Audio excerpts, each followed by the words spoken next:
Good afternoon, 10/6 of 2019, to all our traders around the world and to all of our 11,000 subscribers we have. I have a daily chart on the S&P 500. On Thursday, we made a low. The 200-day moving average was 28.41, and the low that we got down to was 28.55. Then they had the headlines out and they popped it. This was Thursday. They popped it here on options expiration Friday. The high 29.53. If you do the math correctly of 28.55 on the low on Thursday, right here, 28.55, and then they popped it to what now? Take a look at the high. 29.53. That was a 100-point move in 2 trading days, and we were oversold, and we have a bounce going into the resistance level. So let's talk about the 100-day moving average at 29.27.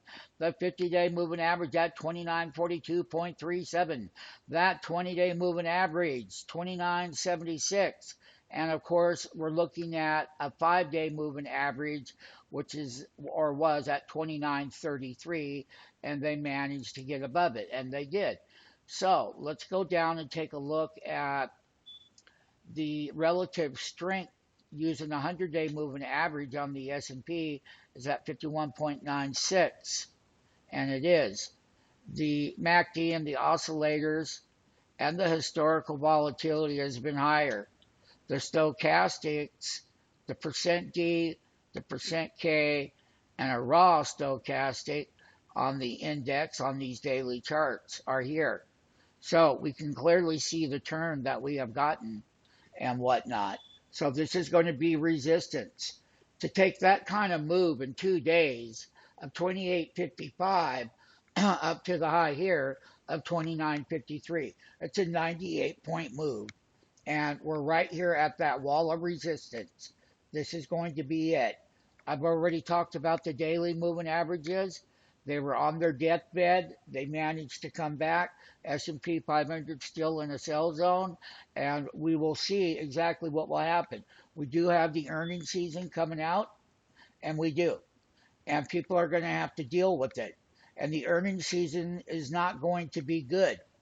There's a slowdown in growth worldwide, but volatility is volatility. Remember one thing, rationale has no such meaning to it with volatility, and that's exactly what we got right here. So I've given all of the answers on the S&P 500 index, and we'll continue to roll through the month. I will be doing a separate video on what? Earnings season.